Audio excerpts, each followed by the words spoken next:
Hello, bachon. Let's see this question. The question says biomagnification refers to increase in concentration of the toxicant at successive trophic levels. This happens because a toxic substance accumulated by an organism cannot be metabolized. दूसरा option है a toxic substance accumulated by an organism cannot be excreted. Option C है a toxic substance is passed on to the next trophic level और last option है all of the above। तो आइए सबसे पहले हम जानते हैं अपने की कॉन्सेप्ट को। हमारा की कॉन्सेप्ट क्या हो जाएगा यहाँ पे? Bio magnification.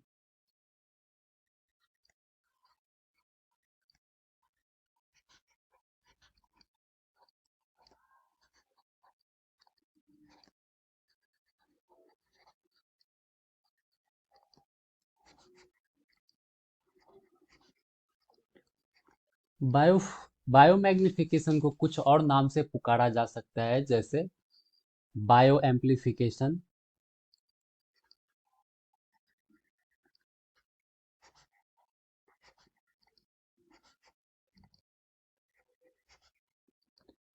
इसको एक और नाम से पुकारा जा सकता है, वो है बायोलॉजिकल मैग्निफिकेशन।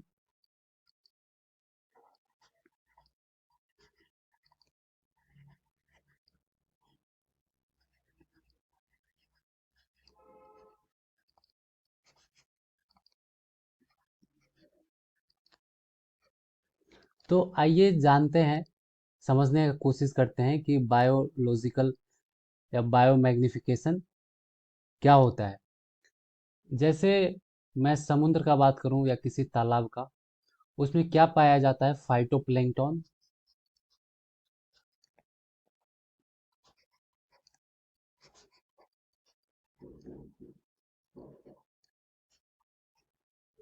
इस फाइटोप्लैंक्टन पे कौन सरवाइव करता है? जूप्लैंक्टन।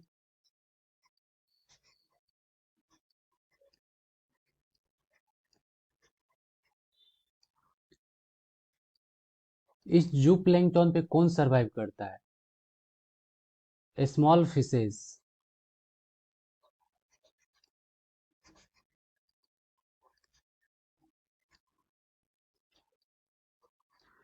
इस स्मॉल फिशेस पे कौन सरवाइव करता है? Large fishes.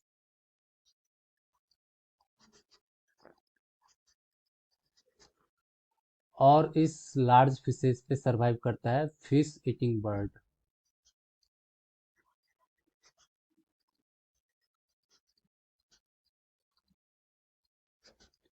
तो बायोमैग्निफिकेशन में क्या होता है कि कई सारे फैक्ट्रीज होते हैं, इंडस्ट्रीज होते हैं, उससे जो पानी बह के जाती है, पानी में बहुत सारे टॉक्सिकेंट प्रेजेंट होता है। जैसे मैं एग्जांपल ले लेता हूँ डीडीटी का।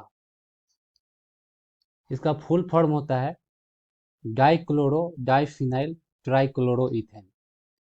जब ये किसी नदी या समुद्र में बह के जाएगा, तो क्या होता है कि फाइटोप्लैंक्टन जो है सो इसको, ये फाइटोप्लैंक्टन के बॉडी में एंटर कर जाएगा। फाइटोप्लैंक्टन पे कौन सरवाइव करता है? जूप्लैंक्टन। तो ये डीडीटी कहाँ चले जाएगा? जूप्लैंक्टन में। जूप्लैंक्टन पे कौन सरवाइव करता है? Small fishes. तो ये डीडीटी कहाँ चला जाएगा? स्मॉल फिशेज में। स्मॉल फिशेज पे कौन सरवाइव कर रहा है? Large fishes. तो ये किस में एंटर कर जाएगा? लार्ज फिशेज में, डीडीटी। और लार्ज फिशेज पे कौन सरवाइव कर रहा है? Fish eating bird. तो ये डीडीटी जो है सो फिश ईटिंग बर्ड में चला जाएगा। डीडीटी यहाँ पे गया, यहाँ पे गया, यहाँ पे गया, यहाँ पे गया और यहाँ पे गया। तो आप देख रहे हैं कि सक्सेसिव ट्रॉफिक लेवल में ये जो टॉक्सिकेंट है,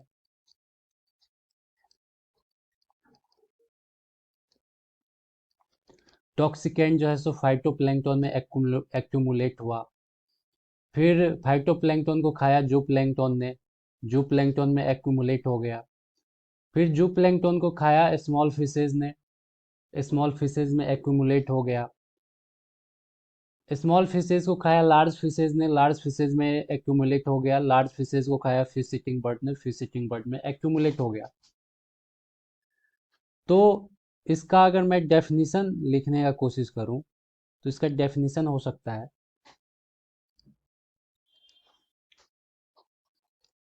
biomagnification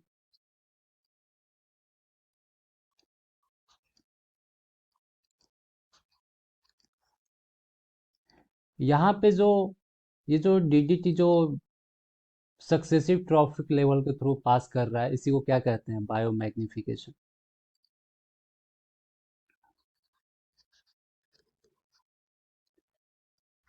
is defined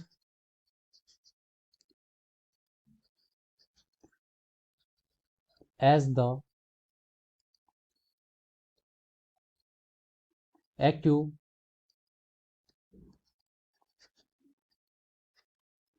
accumulation of a toxicant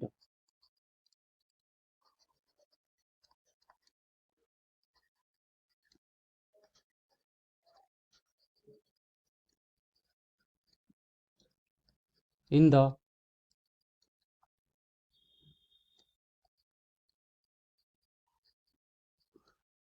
body of the organisms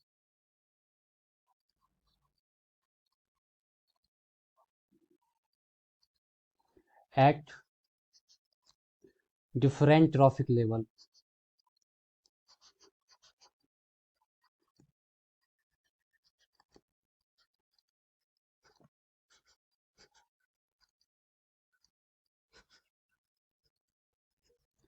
Level in food chain,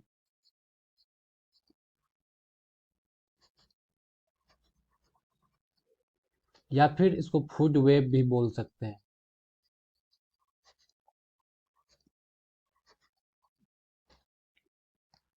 तो ये जो टॉक्सिकेंट होता है, इसको ना तो बॉडी जो है सो इसको मेटाबोलाइज कर सकता है,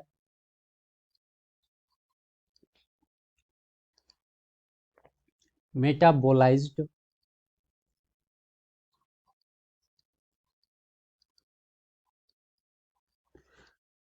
मेटाबोलाइज भी नहीं कर सकता है, ना इस टॉक्सिकेंट को एक्सक्रिएट आउट किया जा सकता है।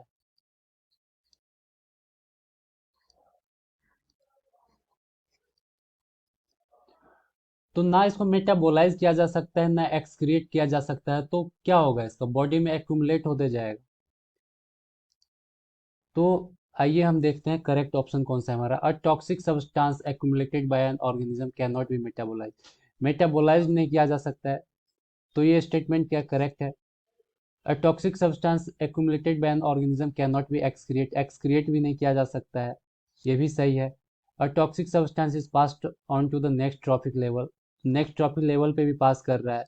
तो इसीलिए हमारा करेक्ट ऑप्शन कौन सा हो जाएगा, option D, all of the above. So the final answer is option D. I hope you understood it well. Best of luck.